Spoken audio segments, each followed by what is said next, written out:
Module 2 of this course relates to the balance sheet. In this module, we will break down a balance sheet and show you how to bring it all together. So, let's start with some rules and regulations that govern the preparation of the balance sheet. The preparation of a company's balance sheet is governed by several basic accounting principles and standards. Here are the key ones. The accounting formula reads as follows: assets is equal to liabilities plus equity. This is the fundamental equation of accounting that must be satisfied by every balance sheet. Assets must equal the sum of liabilities and equity. Moving on, we have the accrual basis accounting. Like the income statement, the balance sheet is typically prepared using the accrual basis of accounting. This means that assets and liabilities are recorded when they are incurred, not necessarily when cash is exchanged. Just to expand on that a little. Accrual accounting is an accounting method in which payments and expenses are credited and debited when earned or incurred. Accrual accounting differs from cash basis accounting, where expenses are recorded when payment is made and revenues are recorded when cash is received. Next, we have the fair value principle. Assets and liabilities should be recorded at their fair market value, when possible. Fair value represents the price that would be received to sell an asset, or paid to transfer a liability, in an orderly transaction, between market participants at the measurement date. To put that into more perspective, I would say, the fair value principle measures an item's worth purely and fundamentally based on the true value of an asset, which does not change regularly.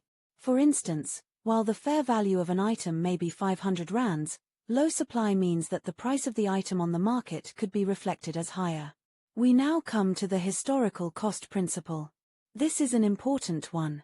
This principle states that assets should be recorded at their original cost, not their current market value. However, some assets like marketable securities may be recorded at fair value. So, in a nutshell, we say, no adjustments are made to reflect fluctuations in the market, or changes resulting from inflationary fluctuations. Next, we have the consistency principle. This principle as well is very important. Similar to the income statement, the balance sheet should be prepared consistently over time using the same accounting principles and methods. For example, if you use the cash basis of accounting, this should be applied to your cash flow statement, balance sheet, and income statement. The materiality principle. This principle means that only significant items need to be separately reported in the balance sheet. Insignificant items can be aggregated or omitted. But, just to expand on this a little, materiality is a key accounting principle that determines whether a discrepancy, such as an omission or misstatement, would impact a reasonable user's decision-making. If it would, the information is material. If the information is insignificant or irrelevant, it is said to be immaterial. Hope that clears it up a little. Our next principle is the full disclosure principle. The balance sheet and accompanying notes should disclose all material information necessary for users to understand the financial position of the company. So, in essence, the full disclosure principle refers to the concept that suggests that a business should report all the necessary information in their financial statements, so that the users who are able to read the financial information are in a better position to make important decisions regarding the company. Looking at the going concern assumption. The balance sheet is prepared under the assumption that the company will continue to operate in the foreseeable future. If there are indications that the company may not be able to continue as a going concern, additional disclosures may be required. The going concern assumption is a fundamental accounting principle that a company is financially stable enough to stay in business in the long term, or at least beyond the next fiscal period. Other characteristics include, a company has fewer chances of being liquidated. Next in line, we have the conservation principle. Similar to the income statement, assets should not be overstated, and liabilities should not be understated. This principle emphasizes caution in recognizing gains and assets while recognizing all losses and liabilities promptly. Accounting conservatism is a principle that requires company accounts to be prepared with caution and high degrees of verification. All probable losses are recorded when they are discovered, while gains can only be registered when they are fully realized. Lastly, we have classification and presentation. Assets, liabilities, and equity should be properly classified, and presented in the balance sheet to ensure clarity and comparability. So, transactions and balances have to be properly classified, then they have to be properly presented. Presentation includes related disclosure, in accordance with applicable financial reporting framework. Remember, adherence to these principles ensures that the balance sheet accurately represents the financial position of a company at a given point in time. Look at the key reasons why a balance sheet is important.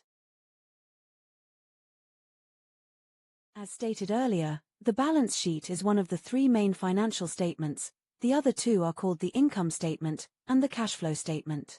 At times it may seem that we repeat ourselves with the same information. The idea of repetitive information is that you better understand the concepts being taught. Again, the balance sheet definition. A balance sheet, or a statement of financial position, is a financial report that gives us a snapshot of a business's assets, liabilities, and equity at a single point in time. What is a basic balance sheet? A short summary is, the stuff that a business owns is equal to the stuff that a business owes. In other words, a business owns assets, and it owes liabilities to third parties. The difference between the two is called equity, which is what the business owes back to its owners, and so we have the accounting equation. Assets is equal to the owner's equity, plus liabilities. Look at the illustrations provided to get a better understanding of the concept.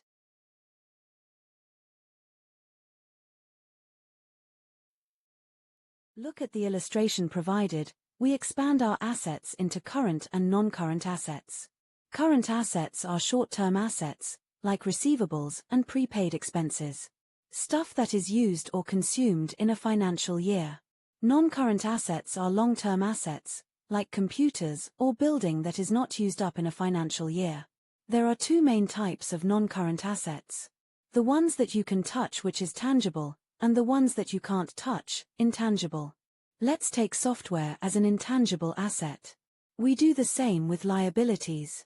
Current liabilities are short-term liabilities like payables, accrued expenses, and deferred revenue, while non-current liabilities or long-term liabilities are long-term loans.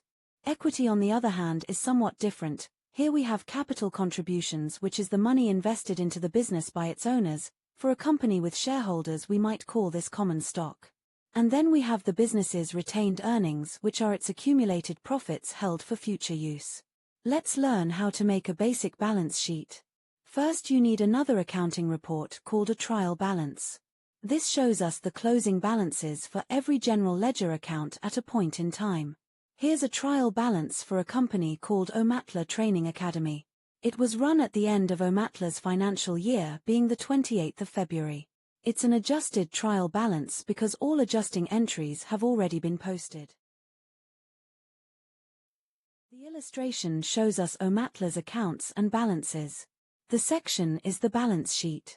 Look at the previous illustration. At the bottom is the balance sheet section. We can see that the debits total to 37,350 rands, which are the total assets, which matches the total credits, which are the liabilities, exactly. This means that Omatla's trial balance is in balance. Which is very important because, if the trial balance is in balance, then the balance sheet also has to balance. The accounts in a trial balance are usually arranged in a pattern. We have the items that Omatla owns, its assets, and we have the items that Omatla owes, its liabilities and equity. We also have its revenue and expenses. On the income statement section, which was discussed previously, these are the accounts which we used last time to compile the income statement. There's two ways to do this, the right way and the wrong way. We'll start with the wrong way because this is a really easy mistake to make. We start by taking all of Omatla's assets, liabilities, and equity accounts. We place them in their sections of the balance sheet. In theory, it's the right thing to do, but check this out. The total assets add up to 36,350 rands and total liabilities plus equity add up to 26,700 rands. That's a difference of 9,650 rands. So, this balance sheet doesn't balance. What went wrong? We forgot to include Omatla's retained earnings, or net profit, found in the income statement, as these are part of their profits held for future use, which also sit in the equity section of its balance sheet. When we include them, The total liabilities plus equity also add up to 36,350 rands, so Omatla's basic balance sheet is in balance. Remember, the balance sheet is a snapshot of a business's assets, liabilities, and equity at a single point in time. On the left side, we can see what the business owns, and on the right side we can see what it owes to third parties and its owners. Now, using the same concept, how do we make a detailed balance sheet? Basically, we follow the same process, but first we need to divide Omatla's assets and liabilities into current and non-current assets as illustrated, with subsections, and into current and non-current liabilities, as illustrated. In the equity section, common stock is a type of capital contribution, and everything below that is retained earnings. These are Omatla's profits held for future use. Their opening retained earnings at the start of the year, less dividends, plus Omatla's net profit in the current year, and that's it. We can pick up all these numbers and put them in our detailed balance sheet.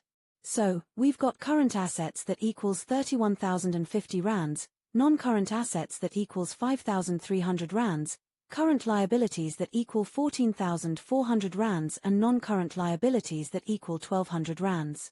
Then we have common stock that equals 1,050 rands, which is a type of capital contribution, and retained earnings that equals 19,700 rands, or called profits held for future use. The total assets are equal to total liabilities plus equity, so this balance sheet is in balance.